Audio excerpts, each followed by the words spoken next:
Hello there. I was in London today to take part in a very important event. And even then, the organisers asked those going to not give the location of the event away on social media over security and safety fears.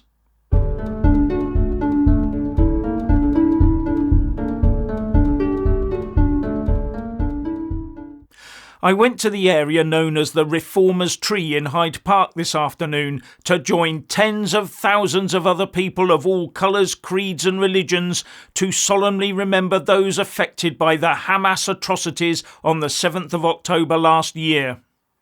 And in a massive contrast to those who paraded about London yesterday, revelling in their support for the terrorists that conducted those foul acts last year, today's event was not filled with hateful chants or symbols. Far from it. The most they chanted was "Bring them home," referring, of course, to the hostages. It was a much more solemn affair, a peaceful affair, a rally that proved the resolve of the Israeli people to overcome their enemies and maintain Israel as a prosperous and peaceful nation. However, when attendees were leaving the event, they were faced with this outside one of the Hyde Park exits. And the police just stood there. No attempt to move them on in case there might be a breach of the peace. No, just let them stand there and remind those people leaving a peaceful event of what happened last year. You'd think the Met was ready to pounce on anyone who tried to interact with them. No wonder the PM Keir Starmer is warning that the Middle East conflict risks lighting the touch papers in our own communities. But hold a sign saying Hamas is terrorist up at a pro-Hamas Palestine march, then the police are all over you to instantly arrest and remove you.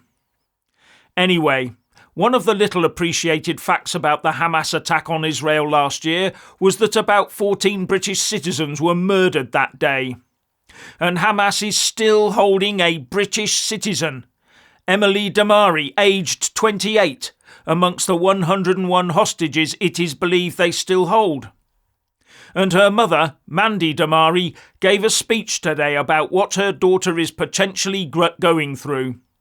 How anyone can stand that sort of pressure and still function a year later, I don't know. My heart goes out to her and all the other friends and families of the Hamas-held hostages. Here's what Mandy Damari said. Born and raised not far from South London, Mandy met her husband on a volunteering trip to Israel in her 20s. She fell in love and she never left. She has lived in Kibbutz Kfar Aza for over 30 years. Until the 7th of October, she lived there with her 4 children and her 4 grandchildren and worked as a nursery school teacher on the kibbutz, teaching English in her spare time. On the 7th of October, her life was turned upside down. Emily, at the time 27, was kidnapped by Hamas early on the morning of October the 7th. I am honoured to ask Mandy to address you all.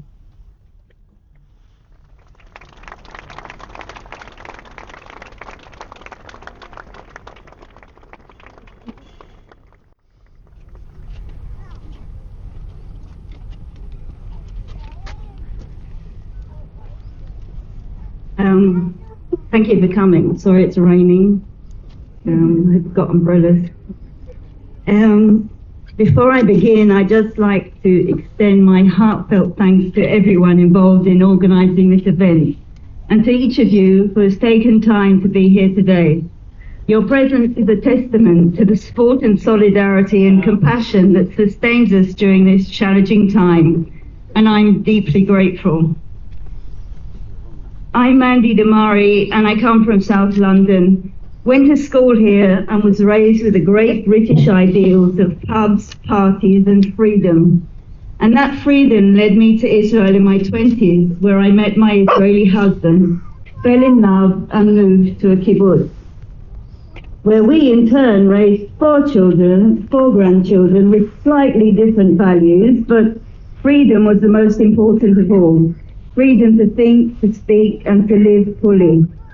But today I'm here because my daughter, Emily, a British-Israeli woman, is no longer free to do any of these things. Emily is 20 years old, full of life with dual nationality, British and Israeli. She's a daughter of both countries, but no one here mentions the fact that there's still a female British hostage being held captive by Hamas for a year now. And I sometimes wonder if people even know there is a British woman here. Imagine for a moment, if Emily was your daughter, try to picture what she's going through. Since the 7th of October last year, she has been held a hostage by Hamas terrorists in the Gaza terror tunnels, 20 meters or more underground, kept in captivity, tortured, isolated, unable to eat, speak, or even move without someone else's permission, stripped of every human right. It's almost impossible to comprehend her pain, yet it's the reality she is living every single day. Emily's love for life is contagious. She adores coming to visit her family here and seeing her granddad. She had the classic British sense of humour with a dash of Israeli chutzpah thrown in for good measure. She loved British music, and we even went to see Ed Sheeran the year before she was taken hostage. When she was young, her favourite place was London Zoo, not far from here. As she got older, she turned into a big foodie, always dragging us to her favourite restaurants. We go shopping in Primark and visit Margate for a good bargain. She went to see Spurs, who she loved, cheering them on in their new stadium with her brother, and she loved going to the pub. For her, that was England, and she loved her second home across the sea, and always looked forward to coming here. Now, all of that joy and that life is locked away. 1 year has passed, and she's still in hell. On the morning of the 7th of October, Emily was in her own apartment on Kfar Aza, our peaceful kibbutz. But that day, Hamas turned our home into a place of terror. 64 of our neighbours, men, women, children and elderly, were sadistically murdered. 19 were kidnapped. 12 women were eventually released. 2 of our hostages were killed in friendly fire. There were 12 women and children, not 12 women, while trying to escape, and 5 are still in Gaza, including my Emily. My beautiful, charismatic daughter with a cheeky smile was shot and taken by force from her home.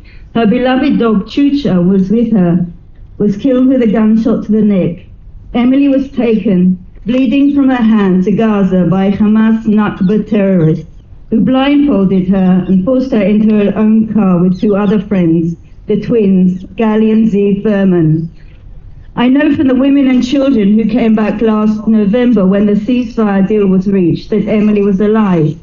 They told me that some of them had met her while they were being moved around, some for short periods, some for longer. But they all told me about her bravery and courage, and even her laughter, and the way she helped hold everyone together, even in the worst times. One even said she sang a song every morning called Boker Shokes, which means it's a great morning, despite the darkness. It reminded me of the stories her friends have told me since about how she was always smiling, funny, the glue that held them all together, who they always went to for good advice, or who was always the first to arrange a party or celebration for them, and how she always kept up their spirits in her optimistic and hopeful way. But who knows? I'm sure she's not singing now. I keep thinking of the 6 hostages that were murdered hours before they were discovered by the IDF, about Eden Yerushalmi, who weighed just 32 kilos. In the tunnel they were kept in, there was no room to stand up in, and hardly any air to breathe, with just a bucket to relieve themselves in. How is it that she's still in prison there after 1 year? Why isn't the whole world, especially Britain, fighting every moment to secure her release? She's one of their own.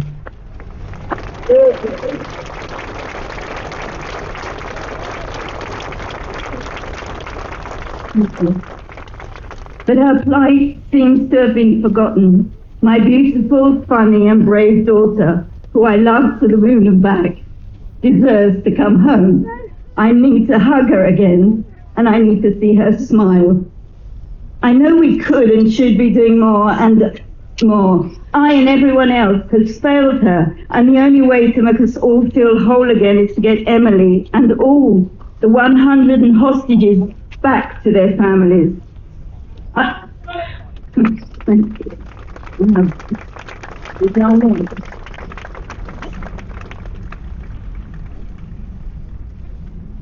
I've been talking here about my daughter, but each one of the hostages is someone's child, grandchild, parent or grandparent of many different nationalities and religions. They are real people with real families just like yours and mine. What would you do if your loved ones were held there? They are not just names of faces you see on a poster that you may or may not forget. They need to be released. The ones still living to be returned to their families and homes, and the ones murdered returned for a respectful burial. Every second counts for them. Every day is a living hell, not knowing what Emily is going through. I do know from the hostages that returned that they were starved, sexually abused and tortured. Every moment lost is another moment of unimaginable suffering or even death. Please, I ask of you all, and also the British government, do not let my daughter Mandy Damari or the other innocent people held hostage continue to be tortured or even murdered. I implore those in power here to use every ounce of influence they have to advocate for the release of all the hostages and to secure the release of their UK citizen. We must all stand on the side of humanity, life, justice and freedom, and act with urgency and determination to obtain the release of Emily and the other 100 hostages now. Please help us to return them home before it's too late for them all. We must act now.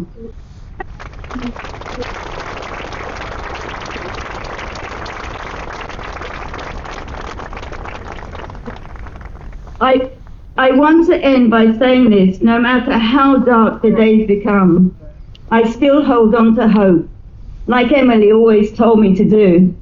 Hope that there will be good news, hope that Emily and all the hostages will be returned home, and hope that the world will stand for justice and freedom.